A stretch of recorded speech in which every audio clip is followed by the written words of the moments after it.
Case number 5. A 3-year-old girl experiences a seizure lasting 20 minutes.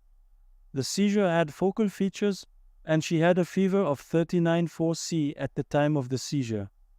This was her second seizure within the past 24 hours.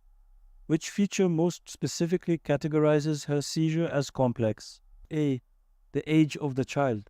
B. Duration of the seizure. C. The presence of fever. D. The focal nature of the seizure. Correct answer B. Complex febrile seizures are characterized by a duration of more than 15 minutes, which is clearly seen in this case 20 minutes B.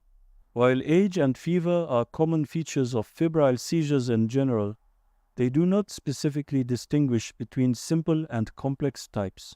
The focal nature of the seizure and the fact that this is her second seizure within 24 hours are also indicative of a complex febrile seizure.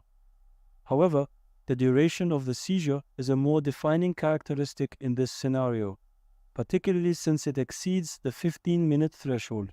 The combination of prolonged duration, focal features, and recurrence within 24 hours aligns well with the definition of complex febrile seizures.